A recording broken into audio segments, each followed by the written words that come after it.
Compel பண்ண முடியுமா தமிழ்நாட்டை? பண்ணி பார்த்திருக்கோம் இல்லையா? அதனால ரஜினிகாந்த் என்ன சொல்லிருக்காருன்னா, விஜய் வெற்றி பெற்றது எனக்கு ஆச்சரியம் கலந்த ஒரு சந்தோஷம்.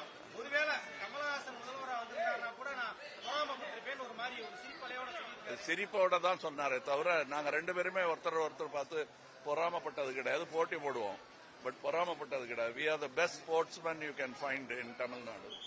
அது நாங்க சினிமா துறையில இருக்கோம். நாங்க கிரிக்கெட் விளையாடி இருந்தாலும் இப்படித்தான் இருந்திருக்கோம். சார், இப்ப சினிமா சம்பந்தமா நீங்க முதல்வர் கிட்ட நிறைய கோரிக்கைகள் வச்சிருக்கீங்க. அதுல உங்களுக்கு முக்கியமானது என்ன? இல்லையே, அததான் இருக்க. நீங்க படிச்சு கூட பார்க்க மாட்டேங்க. இல்ல, முதல்வர்கிட்ட இருக்க. பத்திரிகையில உங்க நண்பர்களே அதை போட்டிருக்காங்க. திரும்ப அதையே பேசிட்டு இருக்க வேண்டாம். அதுல நல்லது எதுன்னு உங்களுக்கு தோணுதோ அதை சிறப்பா கோடிட்டு காட்ட வேண்டியது உங்க கடமை.